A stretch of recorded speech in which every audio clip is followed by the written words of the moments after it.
Hello friends. लौटते हुए मेरी आंखों में सीमा का कमनीय सौंदर्य तैरता रहा। घर से चलते हुए निश्चय करके चली थी कि अगर लड़की जीतू के योग्य न हुई तो साफ मना कर दूंगी। भारी भरकम दहेज के लालच में लड़के की जिंदगी बर्बाद न होने दूंगी। पता नहीं क्यों मन में एक बात बैठ गई थी कि इतने बड़े लोग रिश्ता लेकर आए हैं तो लड़की ज़रूर ऐसी वैसी होगी। पर सीमा को देखा तो देखती रह गई। खिलता चंपई रंग, तीखे नैन नक्श, घनी केश राशि, सुडोल देहयष्टि, मीन मेख निकालने की जरा भी तो गुंजाइश नहीं थी। लगता था जैसे मेरी कल्पना में रची बसी पुत्रवधू साक्षात उतर आई है। आनंद की तरंगों पर झूलते हुए मैंने कनखियों से अपने लाडले की ओर देखा। वह दत्तचित्त होकर गाड़ी चला रहा था। उसका मन कहीं रहा हो, पर नजरें इस समय सड़क पर केंद्रित थी। और ठीक भी तो है। एमजी रोड पर शाम के समय गाड़ी चलाना किसी नट के खेल से कम थोड़े ही है। घर पहुंचते ही मैं उसे कुरेदना चाहती थी, पर उसने मौका ही नहीं दिया। हमें उतारकर सीधा डिस्पेंसरी चला गया। झुंझलाई हुई सी मैं कुछ देर गुमसुम बैठी रही। फिर मैंने उसके पापा को ही जा पकड़ा। कहिए, लड़की पसंद आई? मुझे क्या पूछती हूँ, अपने लड़के से पूछो। आप अपनी तो कहिए। भाई, लड़की तो A1 है, उसके बारे में तो दो राय हो ही नहीं सकती।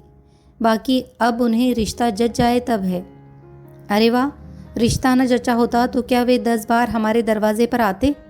कोई हम तो लड़की मांगने गए नहीं थे, मैंने तैश में कहा। सो तो ठीक है भाई। और वे चुप हो गए। समझ गई कि रामदास जी के वैभव की चकाचौंध से वे अब तक उबर नहीं पाए हैं। झूठ क्यों बोलूं, विस्मित तो मैं भी हुई थी।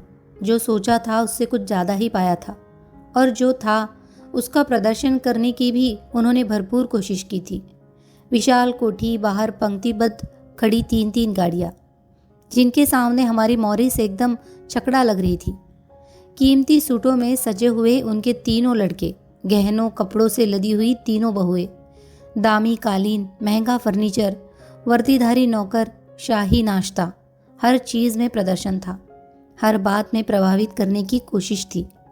चलने से पहले वह हमें अपना खूबसूरत लॉन और कलात्मक बगीचा दिखाते हुए काफ़ी दूर तक ले गए, और फिर वह सहज भाव से एक खाली प्लॉट की ओर इशारा करते हुए उन्होंने बताया कि यह उन्होंने लड़की के लिए रख छोड़ा है।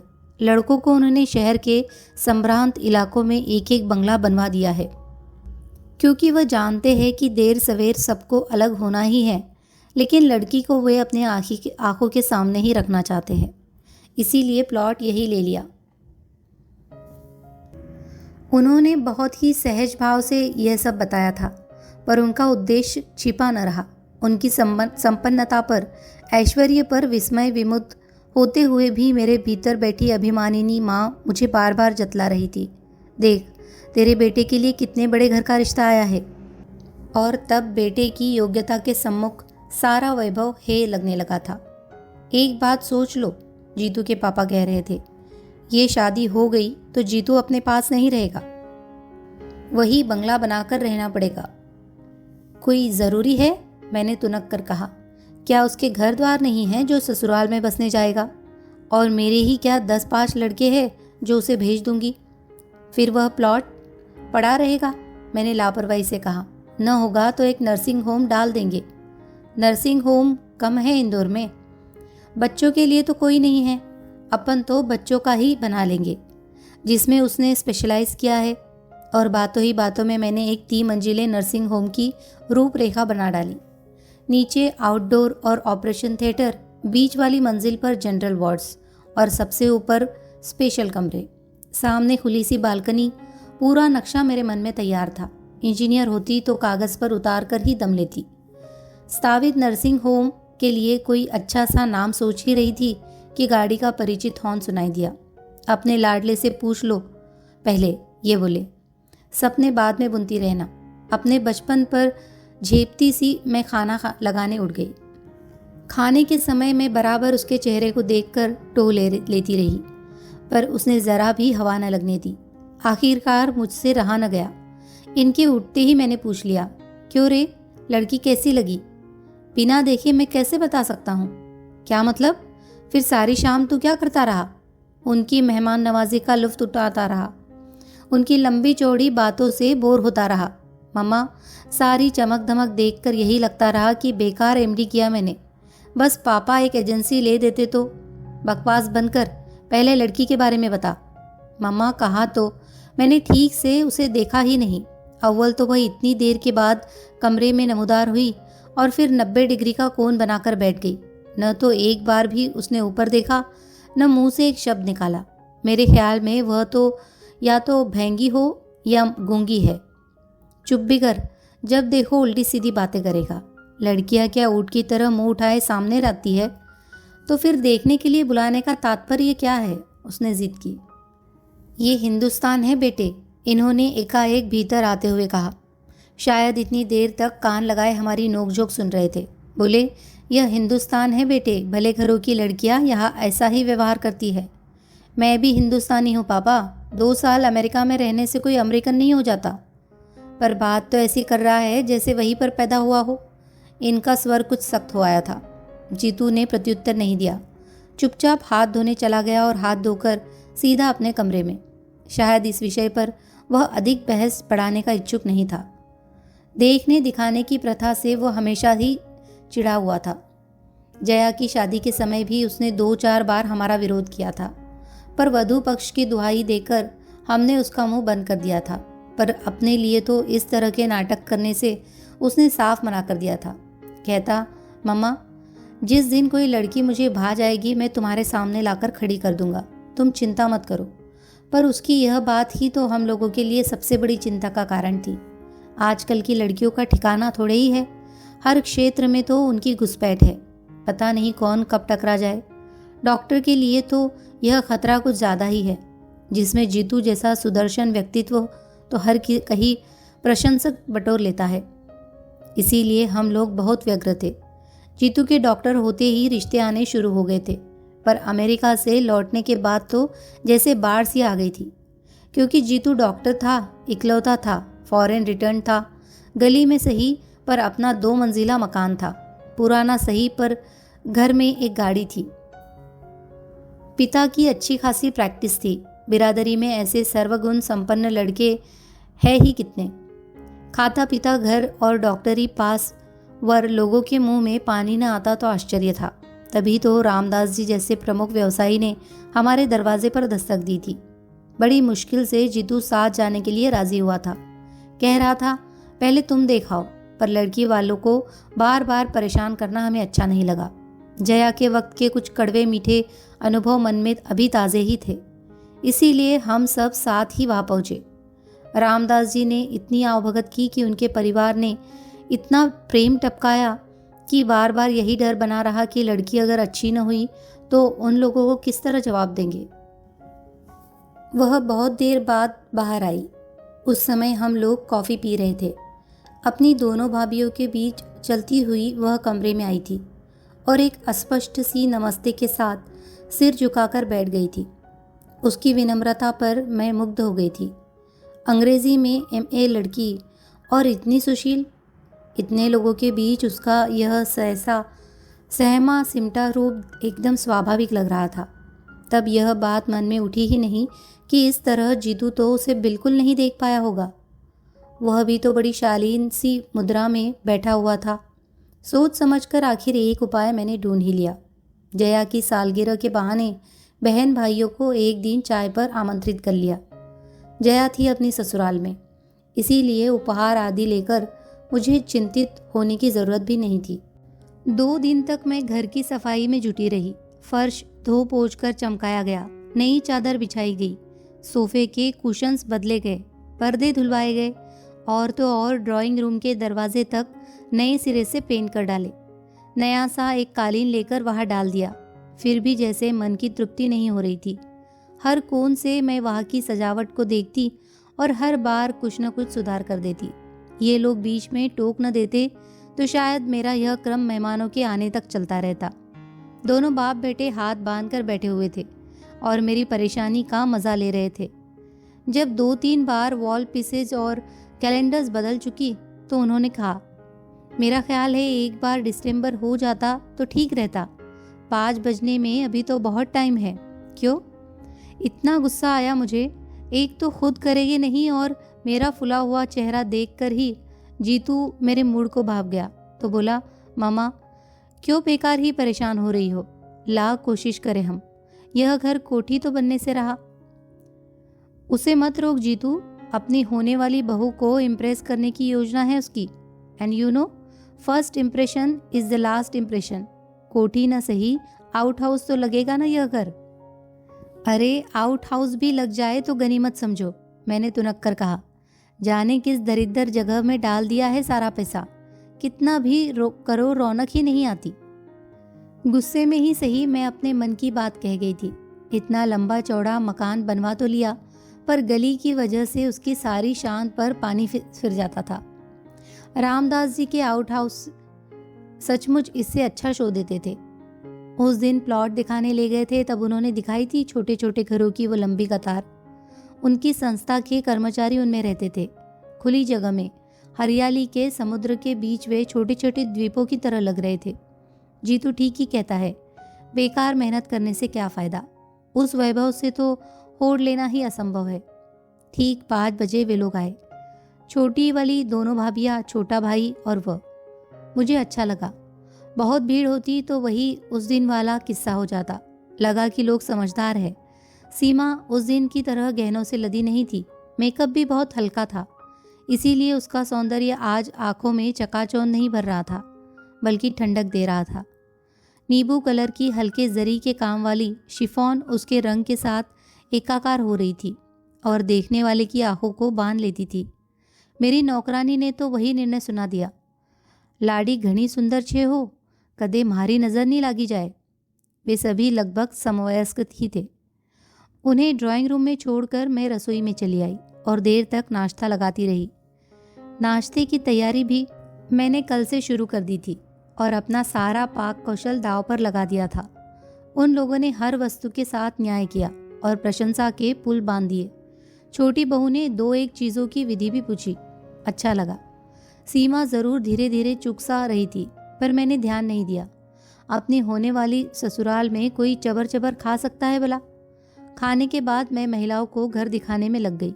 उन दोनों बहुओं ने हर बात की प्रशंसा की, सजावट की, सामान की, कढ़ाई की, बुनाई की। सबसे अंत में मैं उन लोगों को किचन में ले गई, जो मेरा अभिमान बिंदु था। सफ़ेद रंग में नहाया हुआ, आधुनिक उपकरणों से सजा हुआ, अलमारी में झिलमिल करते स्टील के बर्तन, चमकते पीतल के, हिंडालियम के डिब्बे, जगमगाती क्रॉकरी, मचान पर एक सी झालर से सजी अचार मुरब्बे की बरनियाँ। जो भी देखता प्रशंसा करता। इन लोगों ने भी की, पर सीमा यहाँ भी चुप चुप बनी रही। इस बार मैं उतनी तटस्थ नहीं रह सकी। मन में कुछ चुभा जरूर। मुंह खोलकर तारीफ न करती, पर प्रशंसा की एक नज़र तो डाल देती। आखिर कल को यह गृहस्थी उसकी भी हो सकती है। उनके जाते ही मैंने पूछा, क्यों रे, आज तो ठीक से देख लिया ना? हाँ। अच्छी है? हाँ, बशर्ते बोलना जानती हो। क्या मतलब? मतलब यह है मम्मा कि वह ज़रूर हकलाती होगी, नहीं तो 2 घंटों में क्या एक बार भी मुंह नहीं खोलती। आश्चर्य में भरकर मैं उसे देखती ही रह गई। देखो, 2-2 बार तुम लड़की देख चुके हो, और तो और उसे घर भी बुला चुके हो। अब अगर मना कर दे हम लोग तो क्या शराफत होगी, बिरादरी में कहीं मुंह दिखाने लायक भी नहीं रह जाएंगे हम, इन्होंने सख्ती से कहा। और अगर वहीं से इनकार आ जाए तब? उस ओर से निश्चिंत रहो। उनके मन में ज़रा भी शंका होती तो वे लड़की को यहाँ नहीं भेजते। मैं तो सोचता हूँ कि वे तो अपनी ओर से सब तय मना मानकर ही चल रहे हैं। कैसे, याद नहीं? उस दिन जब हम लोगों को प्लॉट वगैरह दिखाने ले गए थे, तब रामदास जी के पुराने पार्टनर की लड़की मिल गई थी। तब उन्होंने जीतू का परिचय देते हुए कहा था, ये तुम्हारे जीजा जी है। अरे हाँ, और मुझे एकदम सारी बातें याद आ गई। उस दिन रामदास जी हमें अपना बगीचा दिखाते हुए दूर तक उस प्लॉट के पास ले गए थे, जो उन्होंने अपनी बिटिया के लिए रख छोड़ा था। हम लोग मुआयना कर ही रहे थे कि पीछे आउट हाउस की तरफ से एक लड़की साइकिल पर आती दिखाई दी। पास आते ही साइकिल से उतरकर उसने पहले रामदास जी को और फिर हम सबको सलज्ज भाव से प्रणाम किया। लड़की बहुत सुंदर नहीं थी, वेशभूषा भी साधारण ही थी, पर कोठी के चमक धमक भरे वातावरण के बाद उसका रूप ऐसे लगा जैसे बरसात के बाद धूप निकल आई हो। स्कूल जा रही हो बेटे? जी। माँ ठीक है? जी। रात कुछ बुखार हो आया था, अब तो ठीक है। बस अब तो उन्हें ठीक होना ही है। यह तुम्हारे जीजा जी अमेरिका से डॉक्टरी पढ़कर आए हैं, सो किसके लिए है? रामदास जी ने कहा। फिर जीतू की ओर देखकर बोले, बेटा जितेंद्र, यह एक ही साली है तुम्हारी, लेकिन 10 के बराबर है, बचकर रहना। उसने कनखियों से जीतू को देखा और शर्मा कर मुस्कुरा दी। फिर धीरे से रामदास जी से बोली, ताऊ जी मैं अब चलूं? हाँ बेटे, 10:30 हो रहे हैं, चलो अब, नहीं तो लेट हो जाओगी। उन्होंने प्यार से पीठ थपथपाकर उसे विदा किया। जाने से पहले उसने एक बार फिर हम सबको नमस्कार किया और साइकिल हाथ में लेकर चल पड़ी। कुछ दूर जाने के बाद ही वह उस पर सवार हुई। उसकी विनम्रता पर मुग्ध हो गई मैं। पूछ ही लिया, कौन है यह? बड़ी प्यारी लड़की है, मेरे दोस्त की बेटी है। हम दोनों एक ही दफ्तर में काम करते थे। क्लर्की की बंदी बदाई आमदनी से तंग आकर दोनों ने साथ ही साथ यह बिजनेस शुरू किया था। तब कल्पना भी न थी कि यह इतना अच्छा चल निकलेगा। दुख यही होता है कि जब अच्छे दिन आने को हुए वह चल बसा। अरे क्या डेथ हो गई? हाँ, एक स्कूटर एक्सीडेंट में वह और अनु से बड़ा लड़का दोनों जाते रहे। तब से माँ बेटी यही है। धंधे में जो शेयर था उसके एवज में भाभी ने यह मकान मांग लिया है, उसी में रहती है। एक प्राइवेट स्कूल में पढ़ाती है। पिछले 2 सालों से बीमार चल रही है, इसीलिए उन लोगों ने अब अनु को लगा दिया है। रिश्तेदार तो होंगे या कोई नहीं है? मैंने सहानुभूति से पूछा। है क्यों नहीं, पर बहन जी रिश्ते सब पैसे से बंधे रहते हैं। शंभुनाथ की मृत्यु के बाद उसके पिताजी आकर बहू को पोती को लिवा ले गए थे, पर इंश्योरेंस के पैसों को लेकर मनमुटाव हो गया। उनकी इच्छा थी कि वह पैसा शंभू की बहन की शादी में लगा दिया जाए। आखिर भाई होता तो कुछ न कुछ देता ही, पर अनु की माँ राजी नहीं हुई। बोली, निपट कंगाल होकर मैं किसके सहारे दिन काटूंगी। 8-10 हजार की मामूली रकम थी, पर एक बेसहारा औरत के लिए तो वही संबल थी, सहारा थी। घर वालों से पैसों का तकाजा भी नहीं किया जा सकता था। कल को अनु की शादी में सब लोग अंगूठा दिखा देते तो बस, तब से यही आ गई है तो लौट कर नहीं गई। उन लोगों ने भी कोई सुध नहीं ली। स्वाभिमानिनी ऐसी है कि उसके बाद से पीहर में भी पैर नहीं दिया। यहाँ भी हम लोगों के रहते हुए नौकरी करे अच्छा नहीं लगता, पर माँ बेटी दोनों बहुत आन वाली है। इसके बाद विषय बदल गया था। रामदास जी अपने व्यवसाय के फैलाव का वर्णन करने लगे थे। इसी कारण वे अपने कुशाग्र बुद्धि बच्चों को सरकारी नौकरी में नहीं भेज सके थे। वैसे तीनों बिजनेस मैनेजमेंट का डिप्लोमा लिए हुए थे। एक तो विदेश भी हो आया था। उस आकर्षक बातचीत के बीच अनु दब गई थी। आज इन्होंने एकाएक याद दिला दिया तो मुझे अपने पर ही रोष हो आया। मुझे पहले ये ख्याल क्यों ना आया? जीतू, हम लोग गलती कर गए, मैंने एकाएक कहा तो वह आंखों में प्रश्न भरकर मुझे देखने लगा। उस दिन हम लोग इतनी भीड़ भाड़ इकट्ठी न करके केवल अनु को बुला लेते तो ठीक था। कौन अनु? तुम्हारी इकलौती साली। सीमा के साथ वह आती तो वातावरण जरा खुल जाता। भाई का थोड़ा बहुत लिहाज करना ही पड़ता है। अनु रहती तो सीमा थोड़ी सहज हो जाती। मामा, क्या दुनिया में और लड़कियां नहीं हैं? आखिर आप उसी के लिए इतनी व्यग्र क्यों है? मना नहीं कर पाएंगे जीतू हम। पापा को यह रिश्ता बहुत भा गया है। पापा को भा गया है वह प्लॉट और दहेज की संभावित राशि। और लड़की, वह भी तो बुरी नहीं है।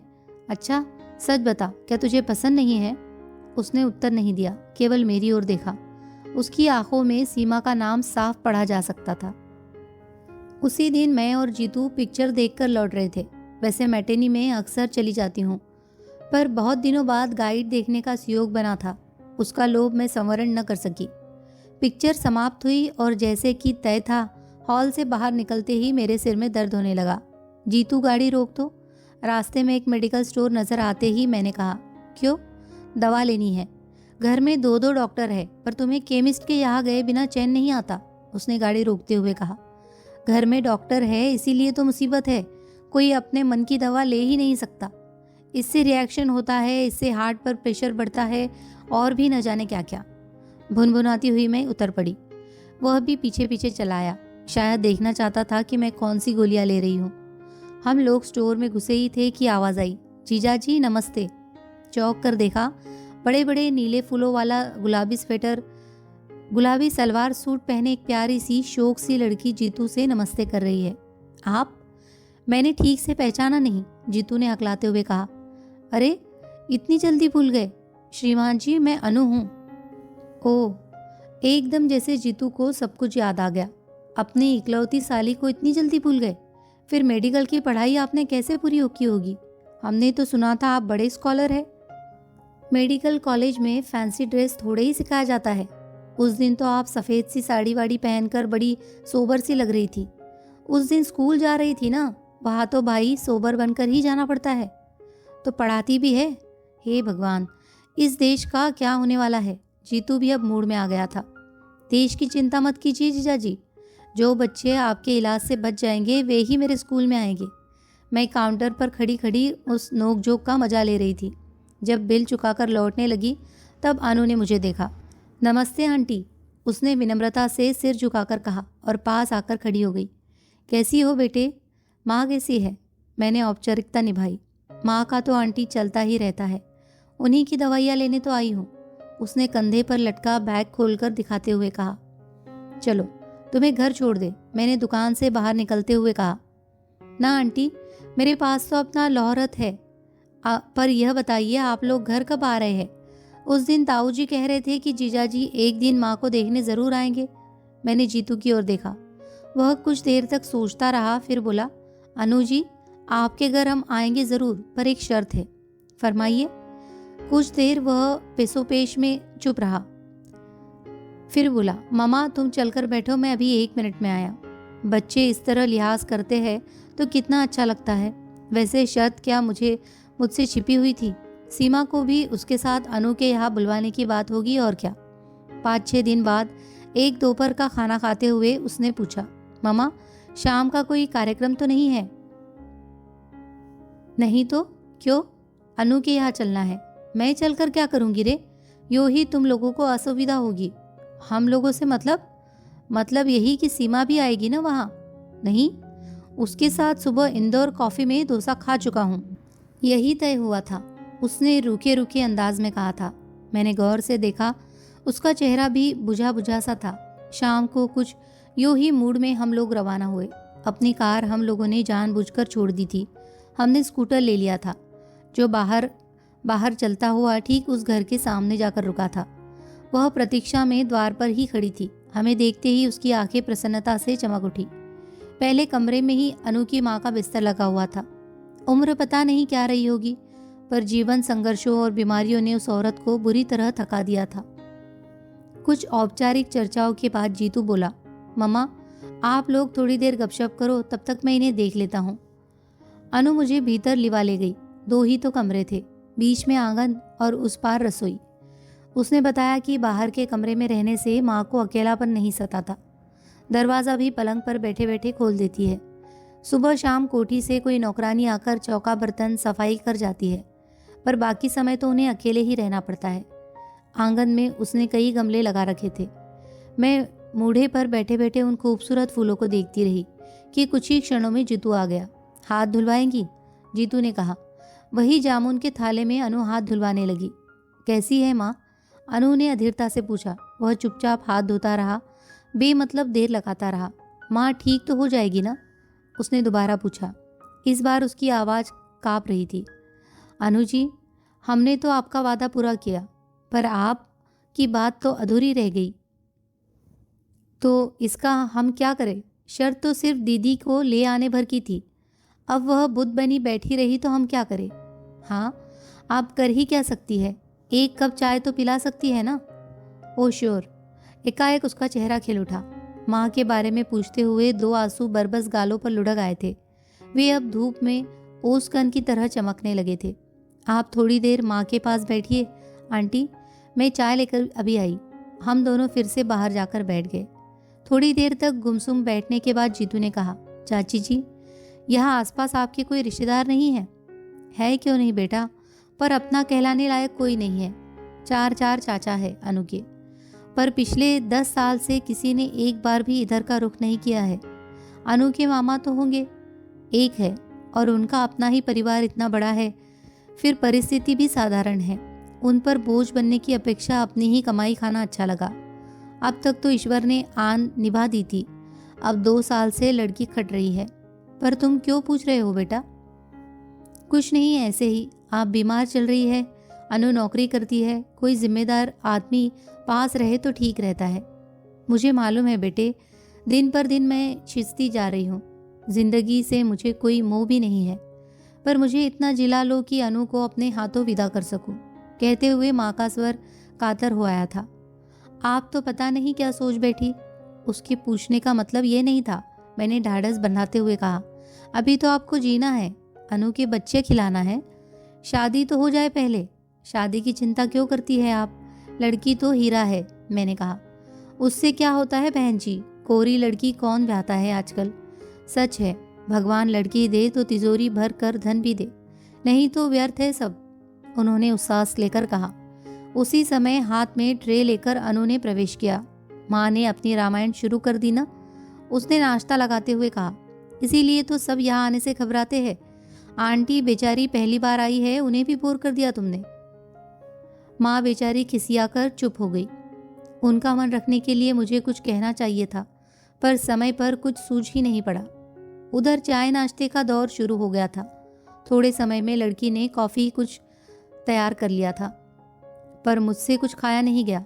बीमार के कमरे में एक अजीब सी गंध बसी रहती है। डॉक्टर की पत्नी होने के बावजूद मैं उसकी अभ्यस्त नहीं हो पाई हूँ। हम लोग उठने लगे तो अनु की माँ ने अनु से जीतू का टिका करने को कहा और उसके हाथ में 21 रुपए रखे। वह एकदम तमतमा गया। बोला, आप क्या मुझे फीस दे रही है? मैं तो घर का आदमी बनकर आया था, डॉक्टर बनकर नहीं। अनु की माँ ने दोनों हाथ माथे से छुआते हुए गिड़गिड़ा कर कहा, फीस नहीं है बेटे, तुम्हारी फीस देने की सामर्थ्य नहीं है मेरी। इस घर के दामाद हो तुम। अनु और सीमा में मैंने कभी फ़र्क नहीं किया। तुम घर के बड़े दामाद पहली बार घर आए हो, खाली हाथ कैसे जाने दूँ?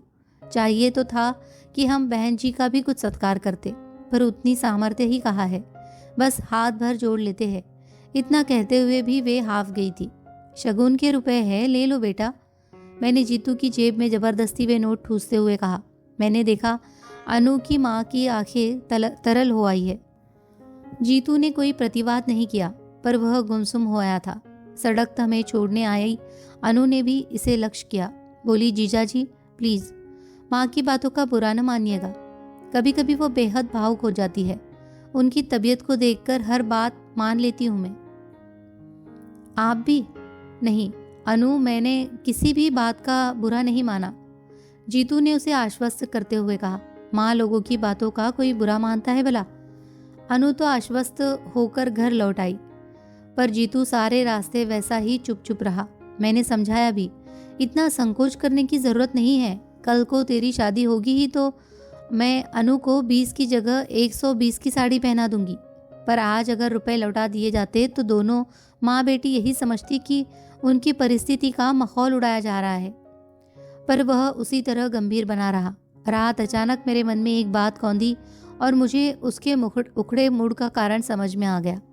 बत्ती बुझाकर सो चुके थे हम लोग। फिर भी मैं धीरे से उठाई और जीतू के कमरे का दरवाज़ा खटखटाया। दरवाज़ा खुला ही था और वह रोज़ की तरह बेड लैम्प जलाए पड़ रहा था। मुझे देखते ही हड़बड़ाकर उठ बैठा और बोला, क्या बात है मम्मा, तुम्हारी तबीयत तो ठीक है ना? उसके स्वर में घबराहट थी। मुझे कुछ नहीं हुआ है रे, पास पड़े स्टूल पर बैठते हुए मैंने कहा। पर मुझे एक बात बता, क्या सचमुच सीमा ने आज तुझसे बात नहीं की? क्यों नहीं? कम से कम इतना तो साबित हो ही गया कि वह गूंगी नहीं है और हकलाती भी नहीं। मजाक रहने दे, मुझे ठीक से बता। अगर सचमुच उसका व्यवहार ऐसा ही रुखा रहा है तो मैं इनसे कल ही कह दूंगी। ऐसी घमंडिन लड़की मेरे घर में नहीं चलेगी। जीतू ने कोई उत्तर नहीं दिया, वैसे ही मुंह लटकाकर बैठा रहा। और इस जरा सी बात के लिए तू क्यों मन खराब कर रहा है? दुनिया में क्या और लड़कियां नहीं हैं? मम्मा, अगर मैं उदास हूँ तो सीमा के लिए नहीं, सारी शाम मैं सिर्फ अनु की माँ के लिए सोचता रहा हूँ। क्यों? उनकी हालत बहुत ख़राब है मम्मा, हार्ट एकदम डैमेज्ड है, किसी भी समय कुछ भी हो। पैरालिसिस का एक अटैक उन्हें हो चुका है, दूसरा किसी भी समय हो सकता है और वह इतना आसान नहीं होगा। पैरालिसिस? पर उनकी उम्र तो इतनी ज़्यादा नहीं लगती। उम्र से क्या होता है, ब्लड प्रेशर तो है, डायबिटीज़ तो है, शुगर का परसेंटेज कितना हाई जा रहा है। उनका चार्ट देखती तो तुम्हें गश आ जाता। कोई जिम्मेदार आदमी घर में होता तो मैं स्थिति की गंभीरता से उसे परिचित कराता। पर ले देकर बस वही लड़की है घर में। उससे क्या क्या कहे, कैसे कहे? सच ही तो कह रहा था वो। जया सगाई से 4-5 दिन पहले ही आ गई थी। आते ही वह शुरू हो गई, मम्मा लड़की खूब सुंदर है ना, नहीं तो मैं कहीं मुंह दिखाने लायक नहीं रह जाऊंगी। अब जैसी भी है देख लेना, मैंने चुटकी लेते हुए कहा। नहीं मम्मा, ऐसा गजब न करना। अपने यहाँ इतने रिश्ते में लौटा चुकी हूँ, सबसे कह रखा है कि एक ही बहू आएगी घर में, तो वह ऐसी वैसी नहीं चलेगी। अब जो यह लड़की सुंदर न हुई तो लोग मेरा मजाक बना डालेगी। मेरी जिठानी तो अभी से कह रही है कि देखे कौन सी अप्सरा आएगी। उनकी भतीजी के लिए मना करके मैंने उन्हें खूब नाराज कर दिया है ना। यहाँ भी तो वही हाल है, मैंने कहा। लोग बाग अपनी लड़की देखते नहीं और मुंह उठाए चले आते हैं, और मना कर दो तो हमेशा के लिए मुंह फुला लेंगे। जब से बात पक्की हुई है बस यही चर्चा है कि हमने बस पैसे का मुंह देखकर ही हाँ की है। अब तो बस यही लगता है कि कब शादी हो और कब बहू घर में आए। एक बार उसे देख लेंगे तो अपने आप सबके मुंह बंद हो जाएंगे। मेरी बात से जया की उत्सुकता चरम सीमा पर पहुंच गई। मैंने भी उसे ज्यादा प्रतीक्षा कराना उचित नहीं समझा। दूसरे ही दिन सीमा को बुलवा भेजा। सगाई की साड़ी खरीदने का बहाना था ही। वैसे भी मैं अब तक जया के लिए रुकी हुई थी। सोचा लड़कियों की पसंद से ही खरीदना ठीक रहेगा। रोज रोज कोई इतनी महंगी साड़ी तो खरीदता नहीं। रामदास जी स्वयं बेटी को लेकर उपस्थित हुए। हाथ जोड़कर बोले, आपका आदेश टाला नहीं जा सकता था, इसीलिए ले आया हूँ। वैसे उसकी अपनी कोई पसंद नहीं है, आप जो भी पहनाएगी पहन लेगी। मैंने उन्हें आश्वस्त किया कि खरीदारी का तो बहाना है, दरअसल जया उसे देखना चाहती थी। मेरी बात से उनका सारा संकोच दूर हो गया। बार बार ये कहकर कि लड़की अब आपकी है, जब चाहे बुलवा लीजिएगा, वह वापस लौट गए। मैंने जानबूझकर उन लोगों के साथ बाजार नहीं गई। सीमा के साथ अनु आई थी। मैंने जया के साथ जीतू को कर दिया। सोचा सब बराबर उम्र वाले साथ रहेंगे तो ठीक रहेगा। मेरी वजह से बेचारे यूं ही संकोच में पड़ जाएंगे।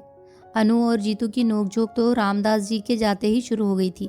बोली, जीजा जी आज तो ताऊ जी का लिहाज करके चली आई, पर यह मत जानिएगा कि हर बार इसी तरह दीदी के साथ घिसटती चली जाऊंगी। भविष्य में बाकायदा निमंत्रण भेजना पड़ेगा। आखिर हमारी भी कोई प्रेस्टीज है। क्यों नहीं, आपकी प्रेस्टीज का तो हमें ख्याल सबसे पहले रखना है। हमारी वकील तो आप ही है, जीतू ने कृत्रिम गंभीरता से कहा और डायरी निकालते हुए बोला, लाइए जरा अपना पता तो लिखवाइए। मैं तो अनु के आगे कुछ भी नहीं जानता। अनुराधा, अनुपमा या कि पौराणिक अनसुईया। गलत लगता है, नामों के बारे में मैं आपका ज्ञान बहुत सीमित है। श्रीमान जी, मेरा नाम अनुप्रीता है। ओह, व्हाट ए लवली नेम। बस हाय जीजाजी, आप कवि न हुए, नहीं तो कहते वाह, जैसी आप है वैसा ही सुंदर आपका नाम है। मुझे दुख है अनुजी कि मैं डॉक्टर हूँ। सच बात कहता हूँ जो अक्सर कड़वी होती है। कहिए तो। कहना चाह रहा था कि काश आप भी उतनी सुंदर होती जैसा आपका नाम है। हाँ तो ठीक है, अब तो आपकी नज़रों में एक ही व्यक्ति सुंदर रह गया है। कहते हुए उसने होठ बीछ लिए। पलकों के किनारे भीग गए। मैंने जीतू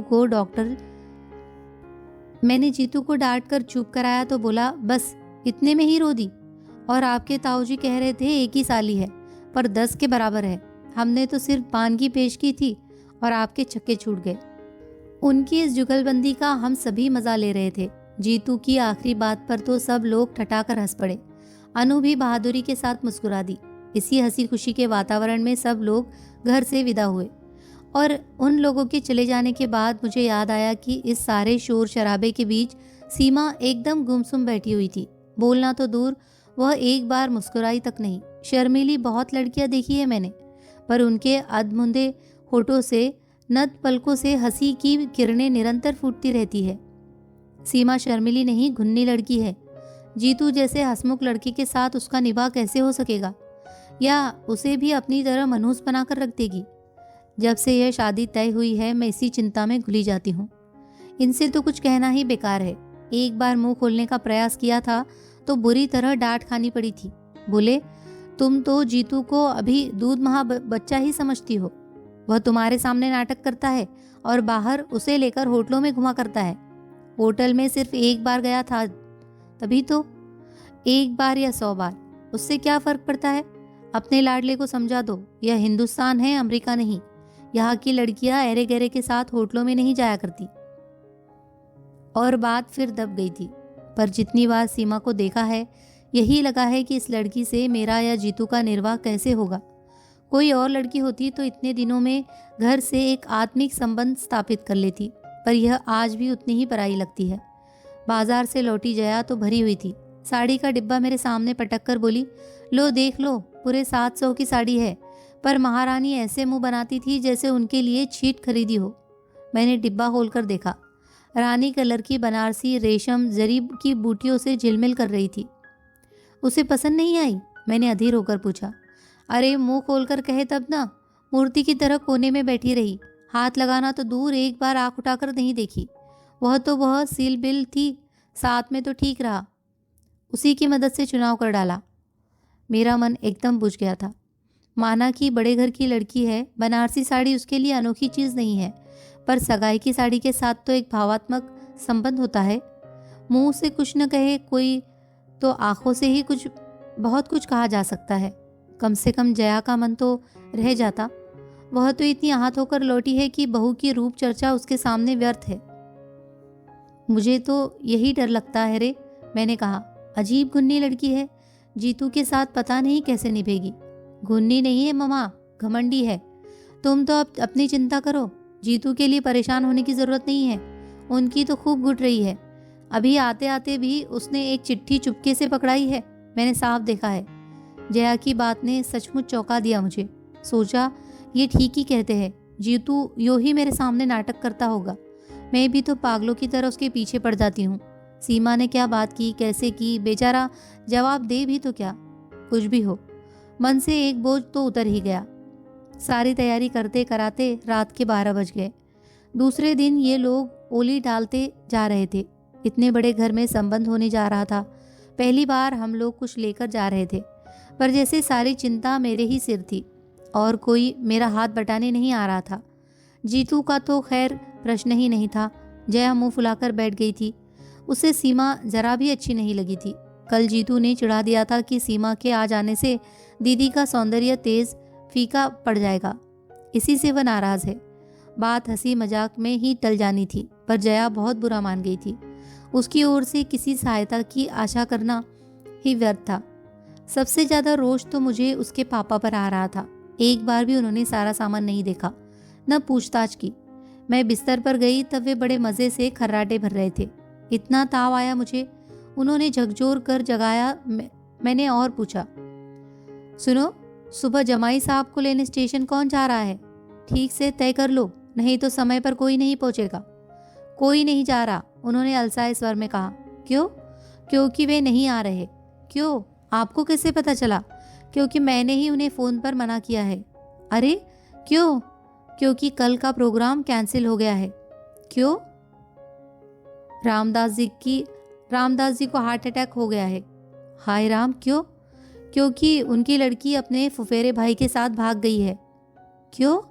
वो एकदम झल्ला कर उठ बैठे। तुम्हारी इस क्यों का कहीं अंत भी होगा?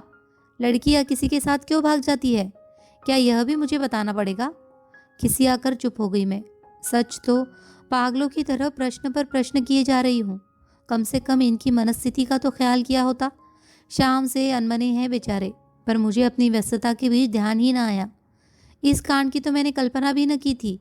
मन इतना बौखला गया था कि अनचाहे मुंह से निकल गया। अब क्या मिठाई बांटो? वह गुर्राए। तुम दोनों माँ बेटे तो शुरू से ही मीन मेघ निकाल रहे थे ना। अब तुम्हारे मन की हो गई। घर आई लक्ष्मी दरवाजे से ही लौट गई। खूब आनंद मनाओ अब। क्षोभ उनके हर शब्द से टपक रहा था। रामदास जी के घर समधी बनकर जाने का सबसे ज्यादा चाव उन्हीं को था, इसीलिए सबसे ज्यादा निराशा भी उन्हें ही झेलनी पड़ी। इसके बाद चुप रहने में ही मैंने अपनी खैरियत समझी, पर रात भर मुझे नींद नहीं आई। बार बार सीमा का रुखा व्यवहार याद आता रहा।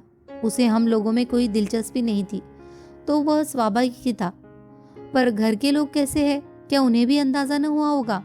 लेकिन लगता है वे लोग सब जान गए थे, तभी तो हाथ धोकर पीछे पड़ गए थे।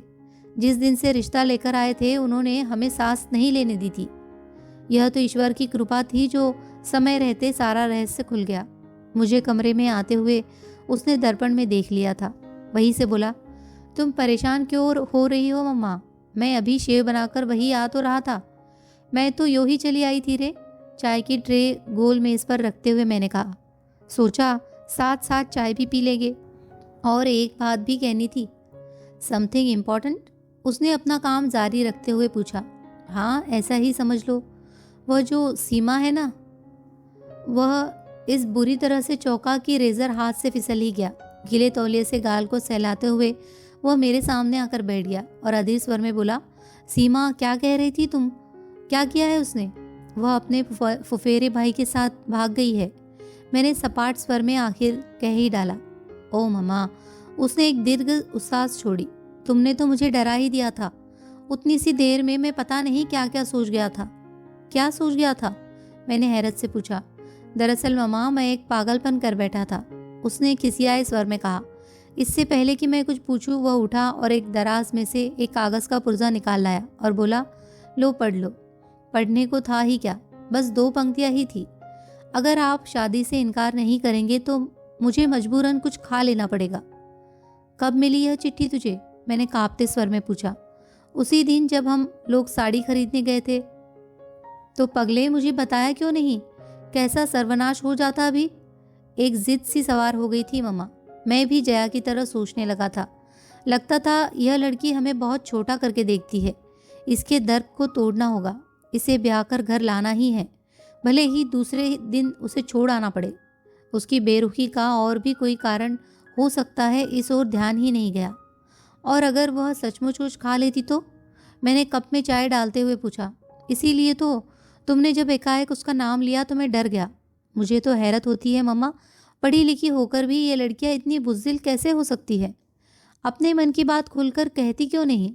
बस गूंगी गाय की तरह हर किसी खुटे से चुपचाप बन जाती है। अब तो उसने अपने तेवर दिखला दिए ना, मैंने कड़वाहट भरे स्वर में कहा। हाँ, यह तो मानना पड़ेगा। उसने काफ़ी दिलेरी से काम लिया। पता मालूम हो तो मेरी ओर से बधाई का तार भेज देना। मैं तो इसी बात के लिए शुक्रगुजार हूँ कि वह काफ़ी समझदारी से पेश आई। शादी की रात तक का इंतज़ार नहीं किया, नहीं तो अपनी ज़िंदगी में भी फिल्म स्टोरी बन जाती। वह उठकर पुनः आईने के सामने खड़ा हो गया था। मैं उसे गौर से देखती रही, पर साबुन के झाग से भरे उस चेहरे पर कुछ भी पढ़ना असंभव था। ईश्वर से यही मनाती रही कि हताशा का यह ज्वार जो मुझे मत रहा है, उसे अछूता ही छोड़ दे। वह वास्तव में उतना ही निर्लिप्त बना रहे जितना कि वह दिखा रहा है। सीमा के अपने घर में जो भी कहर बरपा हुआ हो, पर इस घर की भी रौनक कुछ दिनों के लिए छिन सी गई थी। बच्चों के पापा का मूड तो उसी दिन ऑफ हो गया था। मेरा मन भी बुझ गया था। जया भी इतने दिनों बाद इंदौर आई थी, पर सहेलियों से मिलने का, रिश्तेदारों के यहाँ जाने का उसमें ज़रा भी उत्साह नहीं रह गया था। जहाँ भी जाओ वही प्रश्न, वही कौतूहल, वही शंकाएं खिंच सी होने लगती थी। हम सबके बीच जीतू बिल्कुल सरल स्वाभाविक बना हुआ था, पर माँ थी, इसीलिए जानती थी कि वह भीतर ही भीतर हिल गया है। उसके ठहाके बेजान होते जा रहे हैं। दीदी के साथ उसकी नोकझोंक में कोई दम नहीं रहा। जया के बच्चों के साथ चल रही उसकी छेड़खानी भी मात्र एक दिखावा है। और फिर जया ने एकदम घर लौटने का फैसला कर लिया। उसे रोकने में कोई तुक भी नहीं था। भारी मन से मैंने उसे विदा की तैयारियां शुरू कर दी। कैसे उत्साह से आई थी बेचारी, और अब कैसी मनस्थिति में लौट रही है। पर लड़की बहुत समझदार है। बोली, मम्मा, हम तो सबको यही बताएंगे कि लड़की के पिता अचानक बीमार हो गए थे, इसी से काम रुक गया है। आप लोग अपने से कुछ लिखना नहीं। उसकी सूझबूझ देखकर दंग रह गई मैं। सच, लड़कियों को मैके की प्रतिष्ठा का कितना ख्याल रहता है। कुलियों के सिर पर सामान लदवा कर हमने प्लेटफॉर्म पर पैर दिया ही था कि आवाज़ आई, नमस्ते दीदी, नमस्ते आंटी। नमस्ते जी। मैंने चौंक कर देखा। यूनिफॉर्म की साड़ी पहने बच्चों के एक झुंड से घिरी हुई अनु खड़ी है। आज जा रही है दीदी? उसने पूछा, पर उत्तर की कौन कहे। दोनों भाई बहनों ने उसकी ओर देखा तक नहीं, सीधे मुंह उठाए 3 व्हीलर की तरफ चले गए। बेचारी का इतना सा मुंह निकल आया। मुझे दया हो आई। वैसे भी पीछे ही घिसट रही थी मैं। पास जाकर पूछा, कैसी हो अनु? माँ ठीक है? माँ ठीक है नहीं है आंटी, परसों से बुखार में पड़ी है, उसने उदास स्वर में कहा। तो छुट्टी क्यों नहीं ले लेती? रोज़ रोज़ छुट्टी कौन देता है आंटी? फिर यह तो जनवरी का महीना है, रोज़ ही बच्चों को लेकर किसी न किसी स्कूल में जाना पड़ता है। प्रतियोगिताएं जो चल रही है, आज भी महू जा रही हूँ, घर पर मेहरी को बिठा कर आई हूँ। ट्रेन ने शायद सिग्नल दे दिया था। प्लेटफॉर्म पर गहमा गहमी एकदम बढ़ गई। उसी शोर शराबे में अनु की आवाज़ भी खो गई और अनु भी। जया को ढूंढते हुए मैं भीड़ को चिरती चल पड़ी। लौटते समय मैंने जीतू से पूछा, अनु से बात क्यों नहीं की तूने? उस बेचारी का क्या दोष है? दोष किसी का भी हो मम्मा, सजा तो सभी को भुगतनी पड़ती है। उसके स्वर से चौंक कर मैंने देखा। व्यथा से या कि रोष से उसका चेहरा काला पड़ गया था। मैंने ठीक ही समझा था। लड़का भीतर ही भीतर हिल गया था और फिर एक बार रिश्तों की बाढ़ सी आ गई। खबर फैलते देर ही कितनी लगती है। फिर शुरू हो गई बरसात फोटो और जन्म कुंडलियों की। सुबह शाम दरवाजे पर परिचित अपरिचित पैरों की भीड़ जुटने लगी। बढ़ चढ़कर दहेज के आकर्षक प्रस्ताव सामने आने लगे। एक समय था जब इन सारी बातों से मुझे बड़ी खुशी होती थी। लड़के की माँ होने का गौरव जैसे मन में समाता नहीं था, पर अब तो जैसे कोफ सी होने लगी है। लगता जैसे मेरा लड़का नीलाम पर चढ़ रहा है। जिसकी बोली सबसे ऊंची लगेगी उसी को मिलेगा। लाख बार समझाया कि अभी हम लोग कुछ कहने सुनने की स्थिति में नहीं हैं, हमें कुछ संभलने का मौका दीजिए, पर लोग इसे भी वर पक्ष की एक अदा ही समझते। फिर से मनुहार शुरू हो जाती। हम लोग तो जैसे तैसे मान भी जाते, पर जीतू को लड़की दिखाने ले जाना एक टेढ़ी खीर थी। जनता के पास इस समस्या का भी हल था। लोग किसी न किसी बहाने लड़कियों को घर लाने आने लगे। बाजार में, मंदिर में या सिनेमा हॉल में योजनाबद्ध तरीकों से लड़कियों का प्रदर्शन होने लगा। जीतू तो एकदम बौखला गया। बोला, मम्मा तुम सब लोग मिलकर मुझे पागल बना दोगे। भगवान के लिए मेरा पीछा छोड़ दो। जिस दिन कोई लड़की मन की मिल जाएगी मैं तुम्हारे सामने लाकर खड़ी कर दूंगा। बस। अब लड़कियां क्या सड़कों पर पड़ी मिल जाती है, पर उससे उलझे कौन? गोमती भाभी के चाचा जी एक बहुत अच्छा प्रस्ताव लेकर आए थे। अच्छा खानदान था, खाते पीते लोग थे, लड़की सुंदर थी और डॉक्टर थी। जीतू मेडिको पत्नी के पक्ष में कभी भी नहीं था, पर लड़की के पिता ने कहा, डिग्री ले ली है, आप चाहेंगे तो नौकरी करेगी, नहीं तो घर गृहस्थी में भी उसे बहुत रुचि है। जितेंद्र जी चाहेंगे तो घर पर ही छोटी मोटी डिस्पेंसरी खोल लेगी। वैसे उसका कोई आग्रह नहीं है, आप लोग जैसा चाहेंगे। मैंने भी सोचा ठीक तो है, कल को जीतू की प्रैक्टिस अच्छी चल निकली तो डॉक्टर पत्नी वरदान ही सिद्ध होगी। हुनर तो तिजोरी में रखे धन की तरह होता है, जब चाहा काम ले लिया। उन दिनों वह यशवंतराव अस्पताल में हाउस जॉब कर रही थी। तय हुआ कि उसे वही चलकर देखा जाए। जीतू से तो साफ साफ कहना व्यर्थ ही था। मैंने बहाना बनाया, 6ठी मंजिल पर अमुक चाची बीमार पड़ी है, उनका मोतियाबिंद का ऑपरेशन हुआ है, तू साथ चला चलेगा तो थोड़ी लिफ्ट की सुविधा मिल जाएगी। वह मना नहीं कर सकेगा, जानती थी। अस्पताल के विशाल पोर्ट में स्कूटर टिकाया ही था कि देखा सीढ़ियों पर एक परिचित आकृति हथेलियों में चेहरा छिपाए सिसक रही है। अनु, क्या हुआ? हम दोनों के मुंह से एक साथ निकला। उसने अपना आंसुओं से भीगा चेहरा उठाकर हमारी ओर देखा और पास चली आई। बोली, जीजाजी माँ बहुत बीमार है। उस दिन स्टेशन पर जीजाजी कहते हुए उसकी जबान लड़खड़ा गई थी, पर आज उसे इसका होश नहीं रहा था। उसकी माँ सचमुच बीमार थी। क्या हुआ माँ को? पता नहीं, परसों से यहाँ ले आए हैं, तब से उन्होंने एक बार भी आँख नहीं खोली है। कौन से नंबर में है? चलो देखते हैं। यही इंटेंसिव में है, पर वहाँ किसी को भीतर जाने थोड़े ही दे रहे हैं। ताई जी, भाई साहब, मामा जी सब बाहरी बेंचों पर बैठे हैं। मुझसे तो वहाँ बैठा नहीं जाता, रुलाई सी छूटने लगती है। जीजाजी, आप तो डॉक्टर है, आपको तो जाने देंगे ना? उसने अधीरता से पूछा। मामा जी आए हैं? जीतू ने पूछा। हाँ, कल शाम ही आए हैं, उन्हें तार दिया था ना। अच्छा अनु, तुम अंदर चलो, मैं डॉक्टर परिहार को लेकर अभी आ रहा हूँ, जीतू ने अधिकारपूर्ण लहजे में कहा। एक बार हम लोगों की ओर करुण दृष्टि से देखते हुए अनु भारी कदमों से भीतर चली गई। उसके जाते ही जीतू मेरे सामने तनकर खड़ा हो गया और पास से गुजरती बेतहाशा भीड़ को अनदेखा करके बोला, ममा क्या तुम इस लड़की को बहू के रूप में स्वीकार कर सकोगी? मैं हतप्रभ हो उसे देखती ही रह गई। यह मत सोचना ममा कि मैं भावावेश में आकर इतनी बड़ी बात कह बैठा हूँ। पिछले कई दिनों से ये बात मेरे मन में घुमड़ रही है, पर मैं व्यक्त नहीं कर पा रहा था। पर अब तो सोच विचार के लिए समय ही न रहा। बोलो ना मामा, प्लीज़। पर बेटे, ये बातें हड़बड़ी में तय नहीं की जाती। मैंने कहना चाहा तो वो फौरन मेरी बात काट कर बोला, कहा ना मैंने, अब सोच विचार के लिए समय नहीं रहा। मुझे मालूम है अपने इकलौते बेटे की शादी के लिए तुम्हारे मन में ढेर सारे अरमान हैं, पर मामा, भीतर जो दम तोड़ रही है वह भी एक माँ है। उसने भी अपनी इकलौती बेटी के लिए कई सपने संजोए होंगे। उन सपनों के लिए वह जिंदगी भर अपनों से, परिस्थितियों से लोहा लेती रही। अब तो शायद वह कुछ भी कहने सुनने के परे चली गई है, पर अगर एक क्षण को भी उनकी चेतना लौट आए तो मैं उन्हें आश्वस्त करना चाहता हूँ। मैं उन्हें यहाँ से खाली हाथ नहीं जाने दूंगा। पर मामा, इसके लिए मुझे तुम्हारी आज्ञा चाहिए, दोगी ना? उसकी बात पूरी न हो पाई थी कि अनु बदहवास सी दौड़ती आई और बोली, जीजाजी जल्दी चलिए ना प्लीज़, माँ को देखिए वे लोग क्या कह रहे हैं। पल भर को हम दोनों जैसे काट हो गए। मैंने ही किसी तरह अपने को समेटा और कहा, जीतू तुम अंदर जाकर देखो, अनु की चिंता मत करो, वह मेरे पास है, हमेशा रहेगी। और सुबकती हुई अनु को मैंने अपने अंक में भर लिया। आप सुन रहे थे मालती जोशी की कहानी परिणय। कहानी अगर आपको अच्छी लगी हो तो प्लीज़ इसे लाइक कीजिए, शेयर कीजिए और कमेंट कीजिए, और प्लीज़ हमारे चैनल को सब्सक्राइब कीजिए। धन्यवाद।